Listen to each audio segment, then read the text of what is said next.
Diva Ord here with another video. So this one is going to be another Diva Dialogue. So a friend of mine had an issue where in the beginning of their relationship, it's like his boyfriend had kind of a rough transition with his ex before her.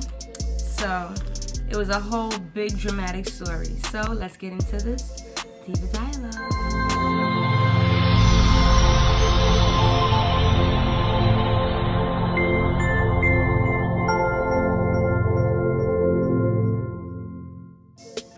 Alright, so this is the story. So one day after work, she met up with her boyfriend at her stepmother's house, right?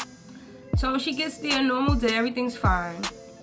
So when she walks through the door, he says to her, he has something to tell her.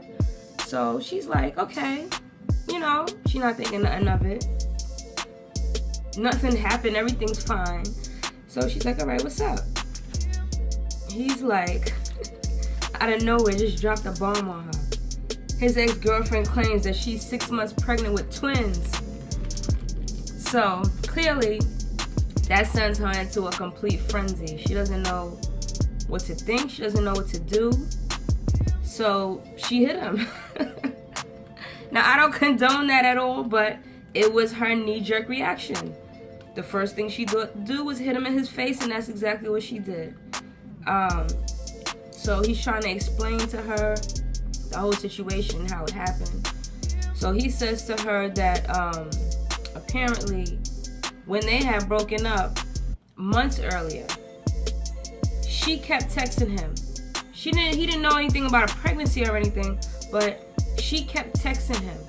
And he didn't want to be rude or mean to her, so instead of her just dismissing her like he should have, he was entertaining it. He would reply back to her and whatnot. So apparently this girl's delusional. So she thought that these responses meant that the relationship still existed. So when she came out with this baby story, she came out with the story right when he had told her. It was like the day before or something is when she had told him that she was supposedly pregnant. So she sends him a supposed ultrasound photo. Now, any of you out there who've ever had children, you know the ultrasound photo has your name, everything on it. This was a blank ultrasound. It didn't have her name. It didn't have the date. It didn't have any demographics on the ultrasound at all. So it could have come from anywhere or anybody. That's one. Two, she has pictures posted all over social media of her out at clubs drinking and whatnot, but supposedly she's 6 months pregnant. So how is that? Then she claims that she lost one of the babies. She calls him frantic that she's losing the baby, whatever. After this supposed miscarriage at 6 months, she had no paperwork from a hospital. So clearly this girl's delusional. Clearly. But what my friend's issue is he should have nipped this in the bud right from the start. It should not have dragged out to where it did. She shouldn't have mistaken anything for a relationship, because he had known she was a nut. That's why they broke up. So he should have known that any type of attention that he would show to her would send her into a frenzy, thinking that she's still in a relationship with him, still thinking that they're together. Like, no matter how minimal the contact is, any attention had her thinking that they were in a relationship. So, all right, then she claimed she lost that baby.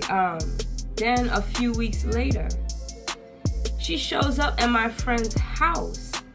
So the way my friend's building is set up, she's right on the second floor. So if someone's ringing her bell, she can just look right down out the window to see who's ringing her bell. So she looked down, somebody's down there with a hoodie on. So she's wondering, like, who is this? She's calling people, asking, because, you know, it's late at night. She wasn't expecting nobody, so she doesn't want to just open the door.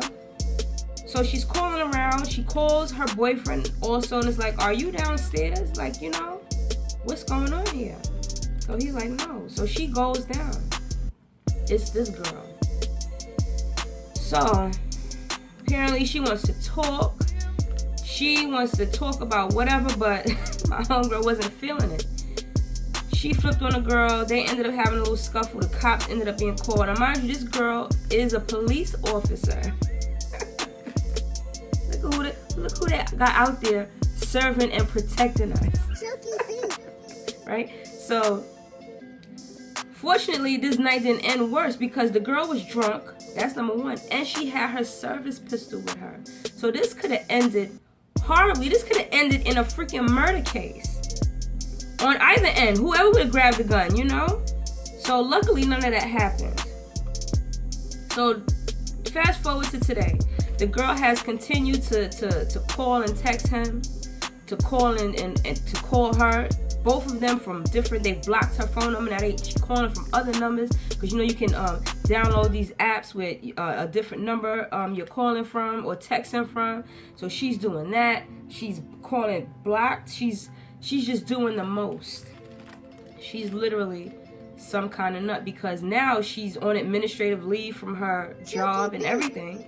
And yet she's still contacting the same people who she harassed in the first place. She's really crazy. So, this is my friend's dilemma. Because they had only been together for about 4 months when this all came out. So her dilemma is she doesn't know if she should stay with this person because look at all the drama that got brought to her right in the beginning. Like they're still supposed to still be in a honeymoon phase. They're not supposed to have issues like this yet. It's not supposed to be this dramatic yet. It's still supposed to be on cloud 9. Peaches, roses, and kisses and hugs. You know? And, you know, she's also upset at the fact that this whole entire time that they were together, apparently, this girl has been texting and he had not checked her.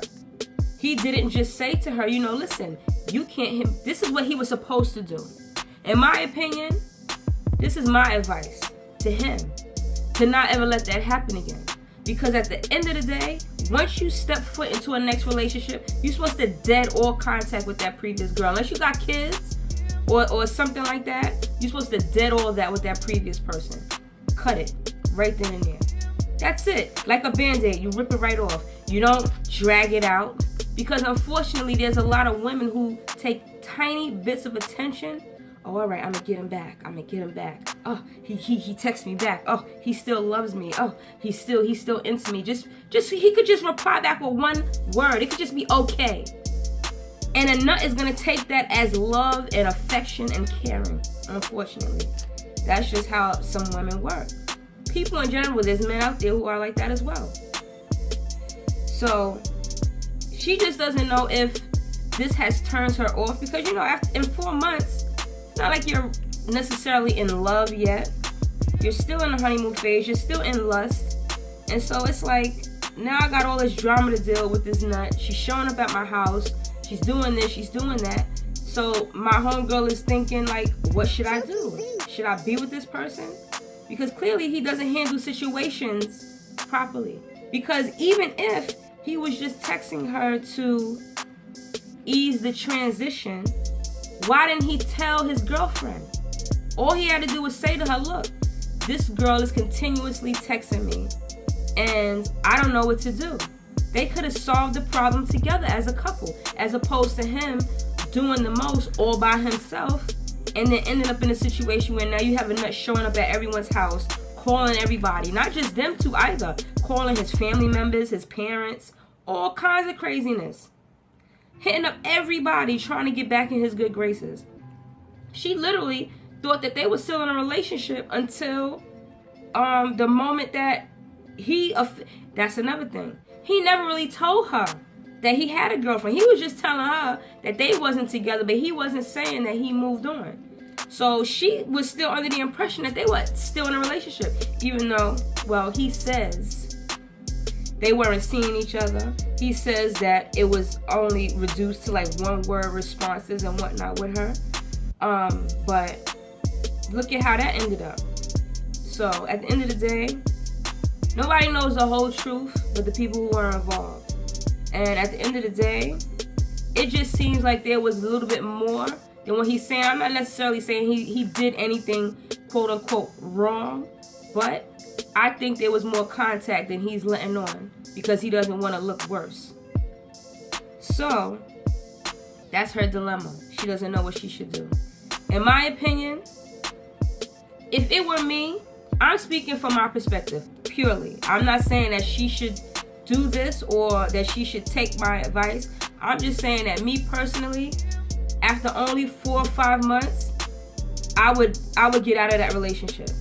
That's what I would do, because it's becoming to where it's more trouble than it's worth. You don't really have anything yet. You don't have anything together. You know, you don't really have much to hold on to. It's not like you have children to now want to deal with all this drama. So now my thought is, do you handle other situations like this where it's just fast and loose, where you don't think things through to the end? You just deal with what's going on moment by moment instead of thinking, all right, eventually this is going to have to come out. How's that going to work? You know? So, there's the question. I wouldn't deal with it because it just tells me too much about you. It tells me that you don't know how to be assertive when you should be. It tells me that you don't... I wouldn't feel very important because I wasn't even spoken about. She didn't even know. The whole time they were texting back and forth. It was like she didn't find out this until just a few weeks before the pregnancy came out. I think that's why the girl suddenly said that she was pregnant, because then he told her about his girlfriend. And so then now she's like scrambling, trying to find ways to keep him. That's what I think that was. So, I don't know. I just know that it just seems to me like it's more trouble than it's worth. I could see if it was 2 years later or something. But even then, that would mean you cheated. So that wouldn't work either. I don't know. All I know is, for me personally, it would seem to me like it's more trouble than it's worth. And I wouldn't want to deal with it. And also, the fact that he didn't just come to her. Like, why is he at her stepmother's house with all his business in his hands like that? You know, this is a conversation. He's supposed to be at the crib. He's supposed to have dinner made. He's supposed to pave the way for this kind of conversation. You know, not ambush her at her stepmother's house. Now her stepmother's in the middle of something that she don't got no business being in the middle of, because now she's fucking him up right in her stepmother's house. You know, it just all seems very messy and reality TV like. You know, why are so many people involved? Yeah, because then she's saying that everyone's calling her, like the whole family is involved. Everyone's calling her, trying to get her to listen to him. He's eliciting everyone. And it's like, I'm the one who you need to convince, not everyone else. You're supposed to be talking directly to me, and you're supposed to be listening to my cues and what I need specifically to get over this. Not other people. Look at me. Talk to me. Ask me what I need. And when I tell you, give me that. Whatever that may be. If it is that she needs reassurance, give her reassurance. And what is reassurance? Reassurance is making her feel important again. Because I would be feeling pretty unimportant. Because like I said, you didn't tell a bitch about me until just a couple of weeks ago. So I'll be feeling pretty unimportant. That's number one. So instead of, again, having all these people calling me, you have to make me feel important. That's your job, not anyone else. So you have to use your words. You have to use your abilities, the reasons why I liked you in the first place. Use those things on a daily basis to make me like you again. You know? Use those things to get back in my good graces. Not having a whole world call me when I am in such a state of stress and turmoil. The last thing I want to do is talk with people who are essentially strangers. It's your family. They're essentially strangers. Who wants to talk about things so personal with people who you don't really know? You don't. It's you who I know. It's you who I need to talk with. It's you who needs to be reassuring me on a daily basis that I am important, that everything is okay, that what you're saying is truthful. So, if you have any advice for her, please comment below and like and subscribe, and I'll see y'all next time. Bye.